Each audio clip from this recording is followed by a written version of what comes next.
Welcome. I am Miriam. The year is 1231. I have lived in Segovia since I was born, and I walk past this aqueduct every day. It has been here as long as my family has, since my great-grandparents moved here from Barcelona nearly 100 years ago, but it is much older than that. An item of beauty, an item of antiquity. But what can we learn from it? What does it teach us? Let me tell you what I think.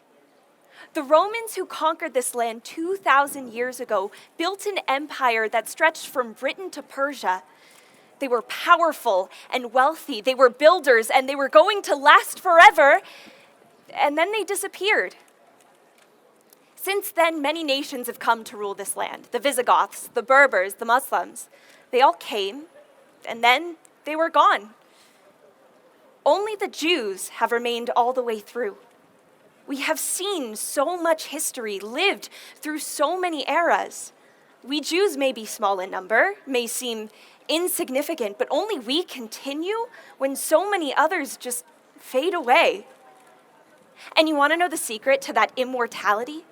We refuse to give in, to trade what's important to us in order that we don't stick out. Our way of life is too important to change. At least that's what I think. I often wonder what the Jewish people will be like 1,000 years from now. Will there still be Miriams and Josephs? Will we have a land of our own? Anyway, I don't have time to stand around talking. I must get home soon to my family. The sun will be setting. Enjoy Segovia, and make sure to stop by the inn for something to eat. You might even see Abraham Señor, the most important Jew in all of Castile. The kingdoms would never last without him. And make sure to see some of our magnificent synagogues. There are 4 of them in this town alone. Farewell. Buenos dias, friends. Buenos dias. Welcome to 1492. The Alhambra Decree, or Edict of Expulsion, has just been issued, expelling all practicing Jews from Spain. We are in the actual courtyard of Rabbi Avram Señor, the crown rabbi of Castile and a close friend of Queen Isabel. He even arranged the marriage between Isabel of Castile and Ferdinand of Aragon and financed Christopher Columbus's expedition for their glory. He sits here with his friend, Rabbi Isaac Abarbanel, a chief financier in his own right and an even greater Torah sage. When the edict was issued, Queen Isabel did not want to part with her advisors. She begged them to stay and convert, offering them safety and prosperity. Here we imagine the conversation between these 2 leaders, these 2 friends. Therefore we, with the counsel and advice of the great nobleman, resolve to order the said Jews and Jewesses of our kingdom to depart and never return. All Jews and Jewesses of whatever age they may be, who live, reside, and exist in our said kingdoms, must depart by the 31st day of the month of July, in the year of our Lord Jesus Christ, 1492, from all of these our said realms and lordships. Along with their sons and daughters, maidservants, they shall not return to those places, nor live in any part of them. Any Jew or Jewess who chooses to remain will, if found, incur the penalty of death and the confiscation of all their possessions. We further forbid any person or persons of said kingdoms to receive, protect, defend, or hold publicly or secretly any Jew or Jewess beyond said date in their lands, houses, or in other parts of any of our said kingdoms. Failure to comply will result in the forfeiture of all their possessions, vassals, forfeited and fortified places, and other inheritances given in our city of Granada, the 31st day of the month of March, the year of the birth of our Lord Jesus Christ, 1492. Yes, and we must take care of all the expenses and arrangements, transports, freight of the ship's maintenance, tolls. Already contacted every ship I can reach. There's not enough gold to fetch the price. She did not sign it, only the king. The 9th of Av. Of all dates, God has shown us that this is his hand. 4 months and 10 days to move 500,000 people. 10-day stay is meaningless, Don Avram, but for the message. It is impossible. Even if we had an entire year, it is impossible. Don Avram, we have been here for over 1,000 years, and it is all now coming to an end. God has chosen the date, not the Queen. The Queen's dates are irrelevant. Think of it.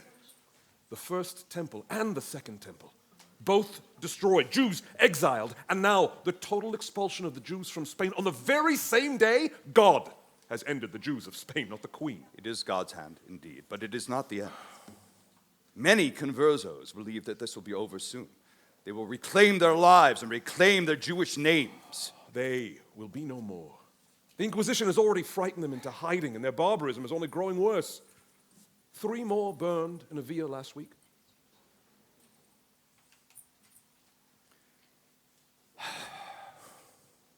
What will you do? We'll go to Portugal. I have family there. The Queen has asked us to remain. Yes, as Christians. Yes. Don Avram, you're not seriously... Think. The Queen cannot manage her affairs without us. Never before have we held so much sway. And there are hundreds of thousands of Jews Conversos. still here. Call them what you will, but she will owe us their protection. She will owe us nothing.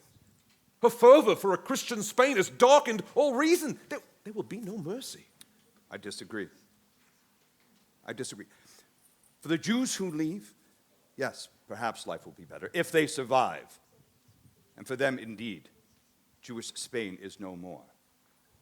But for those who remain, Spain is their home. She is their queen.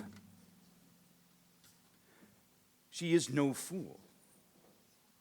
They are her doctors, her lawyers, her advisors, her financiers. You will take care of those who stay. I will take care of those who leave. I don't understand how you can be speaking this way. You are the chief rabbi of Castile. They will make the most public display of your conversion, and you will lead thousands more into the same mistake. I will never believe in their God, nor bow to him. The Queen has promised me that I do not need to make a public spectacle of my faith. They will see that I have been coerced just as they have. It is against God's law. To save lives, like Queen Esther. It is a bad thing to do, but it is permissible. You are simplifying the law, and you are not Esther. God will forgive me. Not for this, not for you. Who gives you the right to say that? I have dedicated my life for the Jewish people, for their safety, to keep them safe here in Spain. I myself kept the decree at bay for decades. I was the one who said they should not convert until now. Until now. So again, you take care of those who leave. I will take care of those who remain. Don Abraham, the Inquisition will be emboldened by your treachery. You will become their greatest asset. Until now, they have managed to pressure the unlearned, the assimilated, the weak. Never the wise, never the pious. You are the scholar, I am the statesman. I will make them understand. They will not understand. They cannot. You cannot. Not a man of your stature. Think of it. Think of how many Jews will bow and kiss the cross because of you. And the Inquisition will hunt them down. I will fight from behind the throne. And they will come after you and your children. That is a risk I am willing to take. You will be betraying the Jews of Spain. No!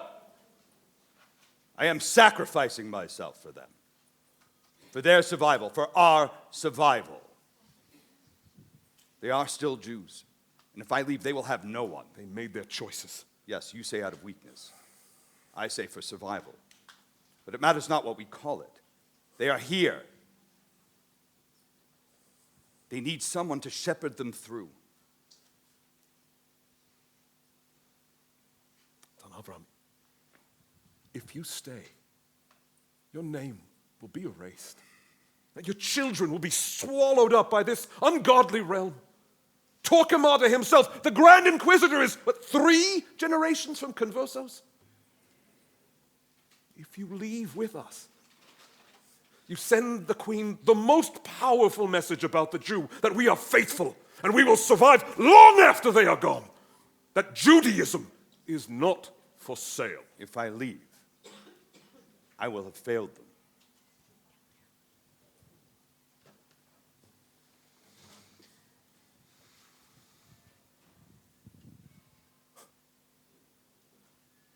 When I die, Don Abraham, Senor, I will die as a Jew. And I pray that my children and their children will know that I did as well. Rabbi Avram Senor was converted in a huge, huge ceremony and baptized as Fernando Coronel. He became the ruler of Segovia, member of the royal council, and chief accountant to the throne. He died within the year. Legend has it that he maintained his faith in secret, but no Jew remains of him today. Rabbi Isaac Abarbanel fled to Naples, keeping up the hopes and spirits of the Jews living in exile. Numerous descendants and an illustrious legacy accompany his name. You will hear from Rabbi Isaac Abarbanel in his own words just ahead. I bid you farewell, and we'll see you again soon.